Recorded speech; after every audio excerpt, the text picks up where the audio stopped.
Hi, Angela Wolf here, fashion designer and online instructor, and this entire lesson is on style. This is a great cover-up you can make by draping. It's a square of fabric, and you can see there's little stitches here for your armholes. Let me show you how to make this. To get started, pick a lightweight fabric. I have another option here just so you can see. This is a polyester chiffon. If I can reach my hand in there, you can just barely see my hand, but the drape is gorgeous. Throw it in the wash, the dryer, it never wrinkles. This is a gauze fabric, which you can see through just a little bit more. It drapes beautifully also. So to get started, you need to decide this fabric I found that has an edging. So I have to figure where I want that to go on this design. So basically measure across your body and add, if you look on here, I added about 11, 12 inches from your shoulder out. So I'm just gonna drape this so you can see what's going on. Here's the rectangle. Find the center of the fabric. I have the fabric folded in half. Here's the center. I'm gonna line it up the center with my green marking there. And let's just cut. Cut a hole for our head. Again, this fabric is folded in half. I'm just cutting both sides at the same time for that part. And now I'm just going to drape this on top. There we go. Again, if you don't have a dress form, you can do this, just cut a circle in the center for your head to go over. That's pretty much what I'm doing. Decide how wide you want it on the neckline. Don't go too far because it'll fall off your shoulders. And I'm just turn this as I go, cutting around. A little snag there. And I'll go back around to this side. When you're all finished, you can take this off of the dress form, lay it on the table, make sure that your circle is symmetrical, I should say, because this is a little off, but you'll get the idea. Now, if you want a really easy project, put bias binding around that neckline, finish the edges like I show you how, and we're going to stitch right here to give you armholes, and you're finished. For this one, I cut it down the center from here down to make that opening. Either way, it's very easy. So hold this out, and you have to imagine your armhole is gonna go right through here. So measure down, and it has to also get over your body, so you don't want the pins too close. I'm just gonna measure down maybe about 12 inches and about 6 inches in from the fabric. Of course, depending on your size, you'll want to adjust that. But I'm just gonna give myself a few pins to hold this in place. There you go. So I'm going to be stitching from here to here. You could stitch all the way down if you want, but I like to have the side open, and this is why. See how it drapes? Turn this just a little bit. So you can picture what I'm doing. I'm gonna stitch from here to here. I end up with an armhole opening, and then this drapes beautifully. So if you wanna open one, just cut it all the way down. You can follow the grain line. And if you want it to have a nice straight line, go ahead and do it on the table. I'm just giving you an idea here. All right, so let's go to the table. I want to show you a few things here before we go to the sewing machine. First of all, for where you're going to sew these sleeves, you can see where I put my pins. And because it was draping, it doesn't quite look like everything is perfectly even. So what I want to do is just mark this a little bit. And then line this fabric up because this was a straight rectangle. There you go.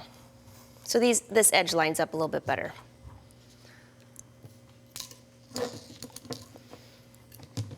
All right, give myself a few pins. And the next thing that you want to do, and I've already cut this out, is cut out on the bias. You can see 45-degree angle. There's the selvage of the fabric. And you can see this was cut. This is the selvage. It's cut on a 45-degree angle. This will be the strap that hangs on the front if you decide to cut it open, or it could be a belt. and then you have another piece for the neckline to finish the neckline.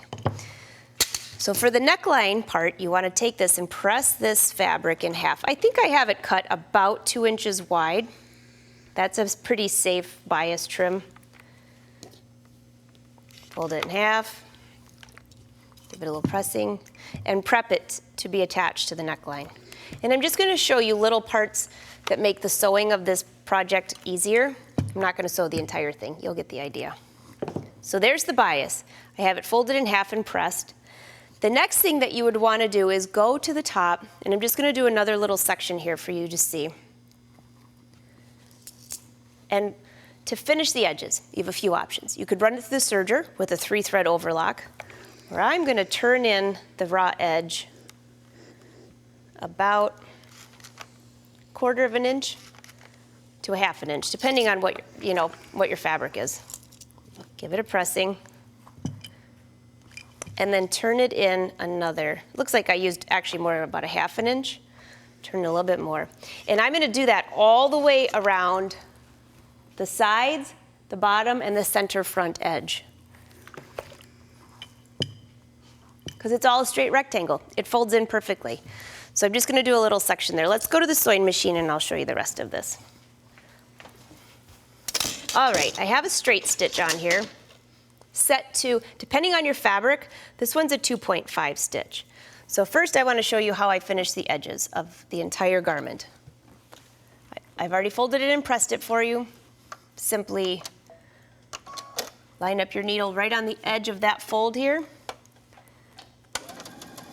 and stitch. Now, if I did this for the next probably 10 minutes, I would have the entire top sewn from end to end. But I just wanted to give you a little visual on this to see what it looks like. So again, you're going to go around the bottom and both of the arm edges. And this is what you have. So from the wrong side, it looks like this. I'm using contrasting thread so you can see it, different colors on the bobbin and the top. And this would be the right side of the garment. So the edges are finished, they won't fray. Again, you could also use a serger. A rolled edge would be very beautiful on this. So let's go ahead and sew that armhole. If you're having a hard time with all the fabric moving around, where are you sewing? What are you doing? This is like such a huge piece of fabric. What you can do is after you lay it down, maybe on a grid, if you have a cutting mat, so you can line it up pretty straight. Use tailor's chalk, mark in that area so you know what you're following. I'm going to use pins as a guide. I'm just going to back stitch and stitch. How much do you close this up? It really depends on you. If you're really nervous, what you can do is baste the stitch, try it on, and make sure you like it first. You could also use a decorative stitch if you really want to be decorative. So I know what you're thinking. Am I stitching from the right side of the garment or the wrong side of the garment? I have the wrong sides of the fabric together, so I'm stitching from the right side of the garment. So that is your side seam. So once I step back up there, you'll see, but this is where your arm will go. Then you have your head. You getting the idea? All right, and I just have a couple more tips for you on here. For the neckline with the bias tape. This always gets a little confusing. I'm just going to do another small area here. So open with the right sides of fabric together. Open your bias tape up. Let's see if I can find my center opening here. Here we go.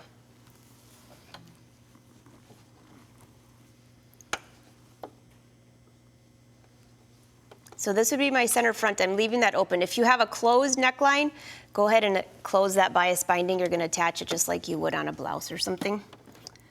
And I'm going to just stitch. What I'm stitching is right in the center between that fold and the edge of the fabric. I'm just going to try to get this fabric up here so you can see.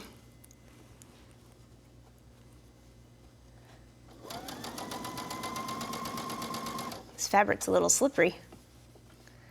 And you just want to make sure that you're easing in the neckline into the bias binding. So if you don't, it'll stretch out. So if you can notice, I'm pulling this a little tighter and I'm easing in the neckline. If you have a really hard time with that, you could do a stay stitch right around the edge of the neckline to prevent it from stretching out. So that's your first row of stitching. And I flip this up. I'm going to the wrong side of the fabric. I'm just doing a little section for you.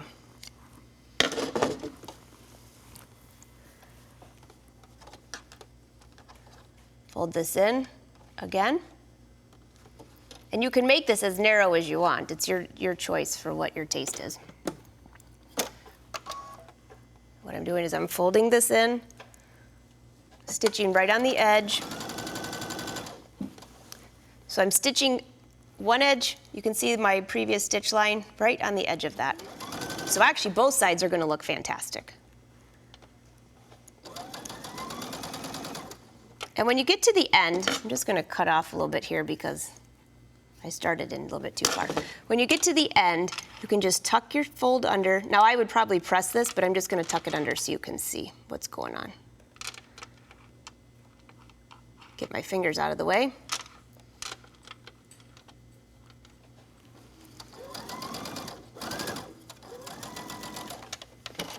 Okay. So that's how you attach the bias binding all the way around the neckline. So I know it's hard to see on the sewing machine. Let's do a recap. On this top here, this is where I attach the narrow bias trim. If this stretches out on you, before you attach the trim, you could do a narrow stay stitch. Just use a small narrow stitch, like a 2.0, stitch from here down and here down. That will keep that from stretching. Then you can see I went through, folded this under and stitched it just like I showed you.